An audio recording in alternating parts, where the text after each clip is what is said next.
Hi everyone and welcome to another video tutorial on Bebop plugin for Grasshopper. In this video tutorial, I would like to show you how you can basically assign different materials to different parts in your assembly. And also we're going to look at a new joint type, the dowel joints that I used to create this little table when I did my first joinery workshop. So let's get into this. So what I have done for this example is a simple sketch model which I built using planar surfaces, and these are just open surfaces. And I decided to do it this way. You can use Grasshopper to build this. That's pretty simple. But I want to show you another feature in Biba for filtering polygons and edges. And to do that, we're going to name things, or we're going to assign attribute to them, so we can then use them in Biba to filter the edges or faces as we want. In Rhino, if you select an object, you can go under the attribute user text and you can assign attributes simply by clicking on these plus button. And at each attribute consists of a key and a value. So these are key pair values that are assigned to the objects. For key, we'll just say name as of now, and this should be or could be the same across all the objects. But what varies is the value of which is assigned to that key. So in this case, take for example the top face and call it top. That's it.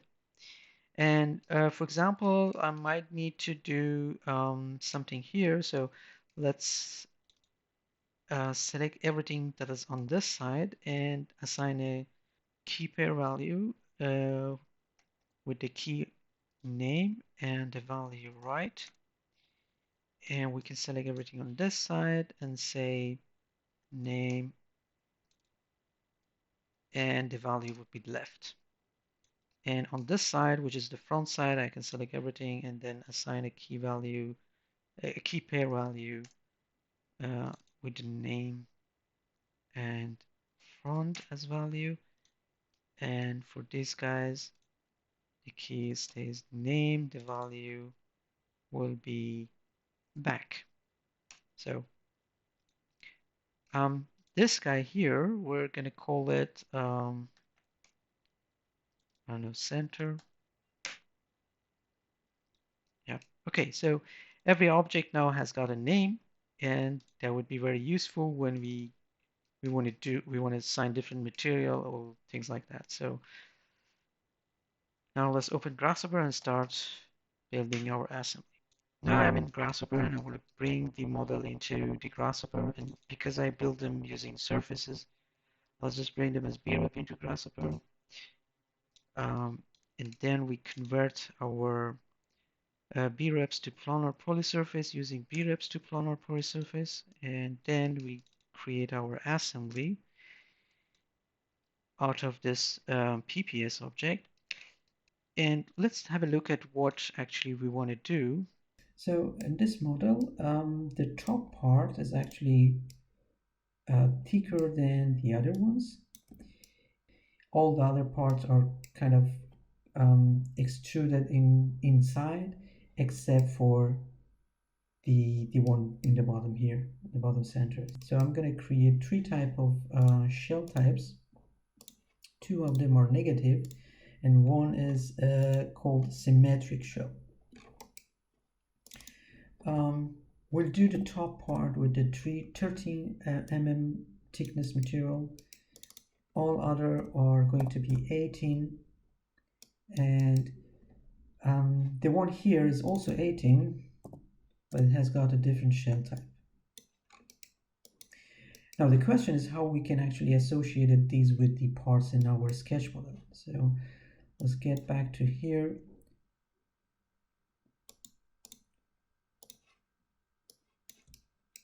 Since we already assigned the attributes to these parts, to these faces in our sketch model, we can retrieve those faces using those attributes.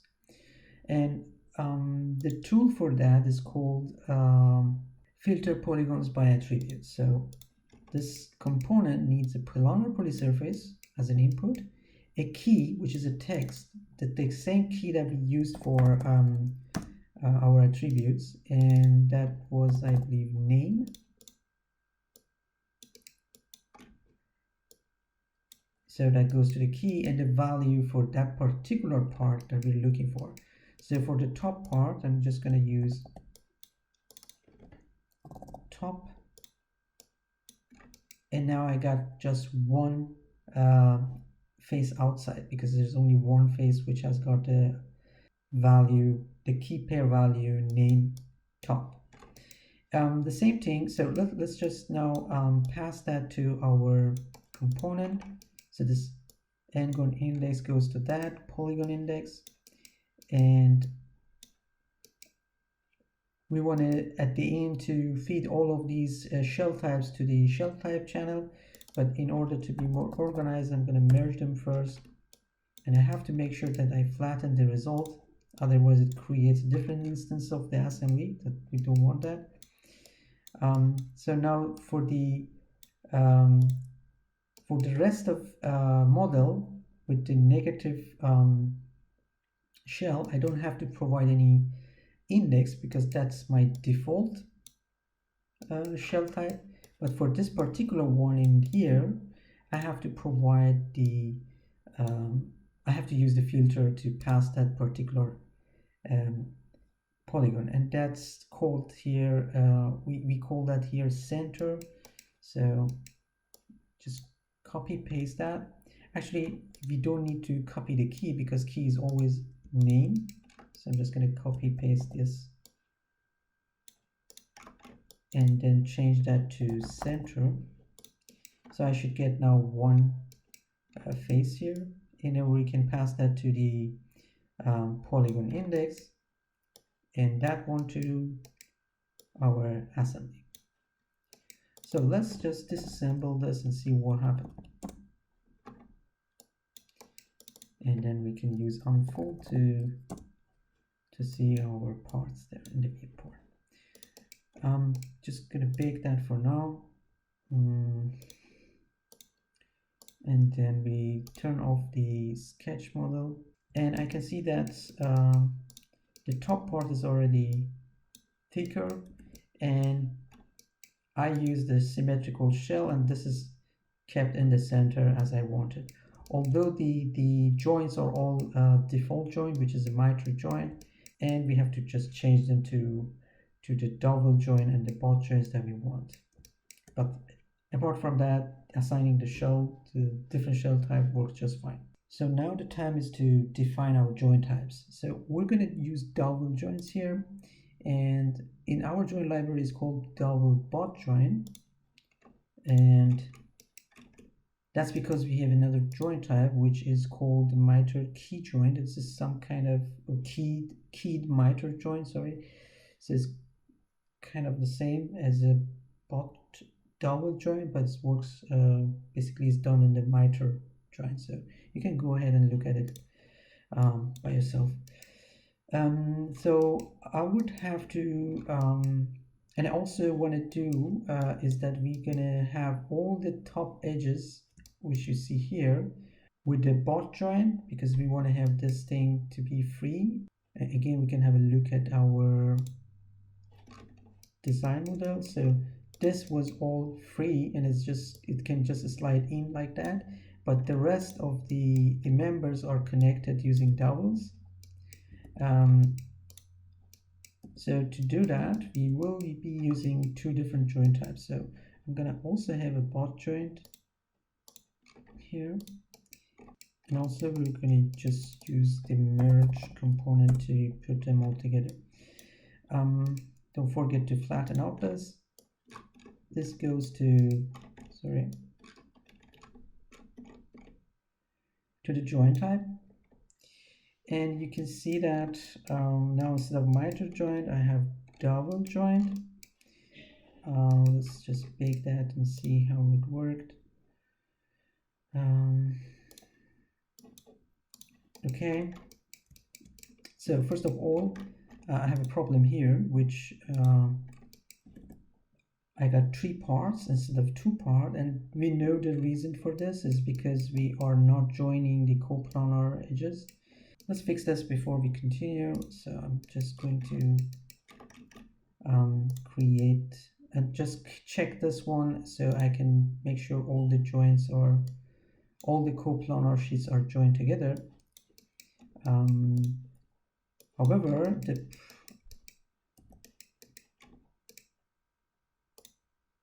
so let's see again. Okay, that is gone. That's good.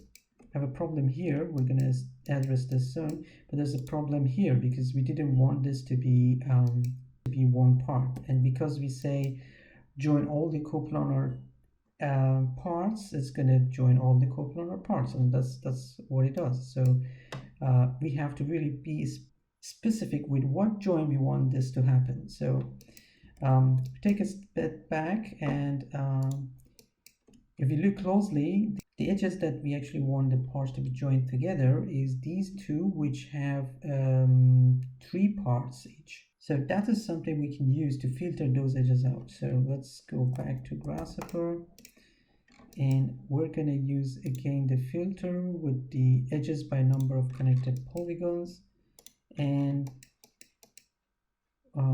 here we are going to tell it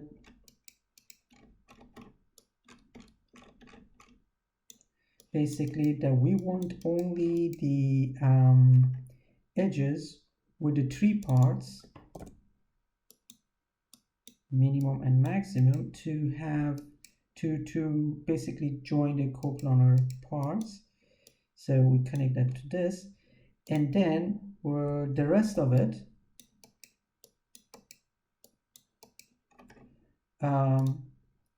we don't want this to happen. So simply make sure you disconnect that. So this would be the default, and that goes here, that goes there, and now we should see maybe I just do a proper preview so we don't have to bake them every time. So I'm going to, and we'll hide this as well, and hide our assembly. And just to see the edges, usually what I do, I extract the wireframe, and then we use black color to draw them on viewport. So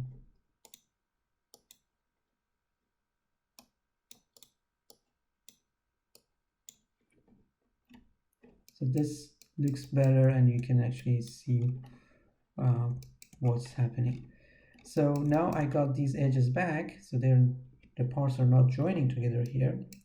The only thing that I have to do is to find a way to configure this join in such a way that is these 2 parts reach and basically join together.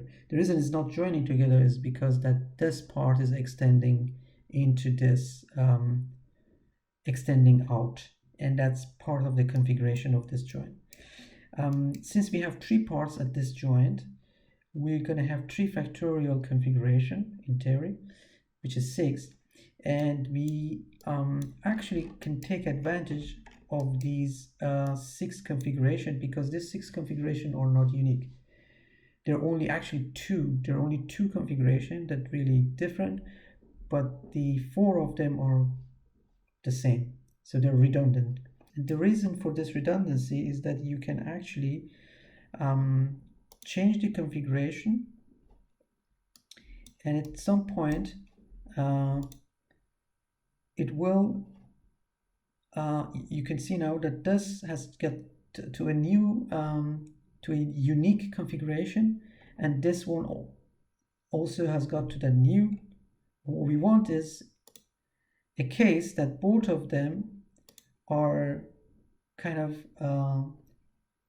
getting into the same situation that we want. So now number 4 here, change the configuration here to a new or different one from the 0, while the other one, um, the configuration 0 and 4 happen to be the same, so we still have that two joints joined together. If this redundancy was not there, then we had to actually create another component and then say, okay, this join has configuration number 1 and the other join has to be set to configuration number 0. So it just makes a little bit things more busy, but using this redundancy, you can use the same join type for different edges, which requires different configuration. Okay, so the next thing we want to do is to change these joins to bot join. I want to take advantage of these attributes that we made at the beginning, so we're going to use the filter edges by attributes. We pass our planar polysurface here.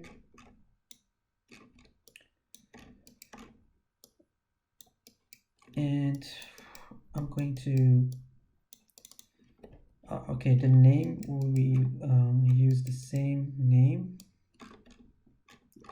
as key, and for the edges I would like to have all the edges that are on the top to be bot joint, so we just say top, and then we connect that here, and then we're going to connect that to our joint type. And let's see if actually it has got changed or not. I'm just going to bake it quickly. So let's see. Well, yes, these are bot joint. You can see there are no dowels, and the other joints has got the holes for the dowels. So yeah, it worked. But the problem is the if you look at this, we want this two joints, this one and the other one, to flip. So we got this situation here where this actually goes in, slides into the place. So I have to find a way to get to those edges. I can actually use a different filter. I know that these parts and the other parts are called front and back. So let's put two words front and back here. We have to make sure that we are using the multi-line data. And now I got like 336 edges, which contains all the edges here and in the back. But I only want those that are actually common between the back and front and the top. So we're going to make an intersection between these two sets. And to do that, we're going to use this set intersection. So now, let's make sure this is a flattened list. And we got only 6. And that's correct because this is 1, 2, 3, and then 3 in the back. And what we want to do is to use this and then change the configuration, or basically flip it. And okay, it didn't work. All right, so okay, there's a warning message here says that you already provide a join for this particular edge or label, and that's why it's taking the one that you already provide. It's just ignoring this. So in order to make sure that it takes the one that we newly added, we need to swap them here. So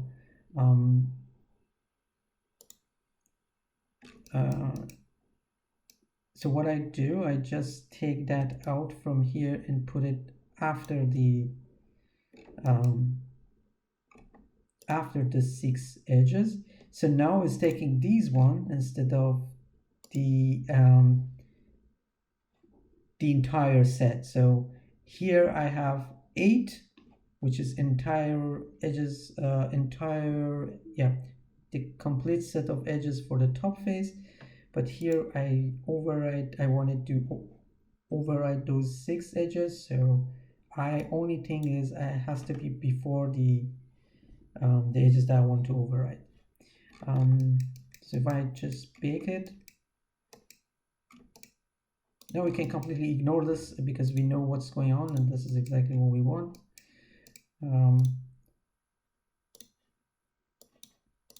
Now that's exactly what we wanted, and everything else has got a double joint and has got holes in it. So now the only thing is you probably want to know how many doubles you have.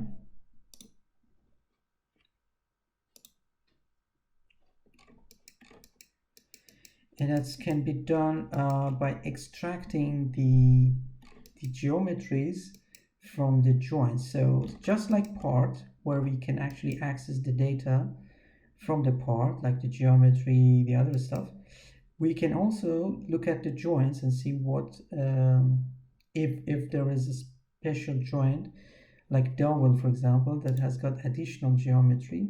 We can do that as well by disassembling the joint, this component.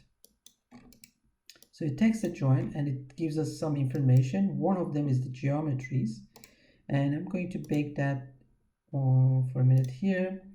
And this is the actual dowel. So you can see these little things that you have to, probably these are off-the-shelf dowels if you just add the proper dimensions. But the good thing is you can quickly count them, just doing a list length here. And we're gonna just flatten everything and see how many of them we need to build this table. And it says 28, so pretty easy. So here you can see that not much, not very complex grasshopper definition. We could actually filter through the attributes. We could use a double joint and different configuration of the double joint. We also learn in this tutorial how to use different material or different thicknesses in one assembly. That's about this video, and thanks for watching. See you next.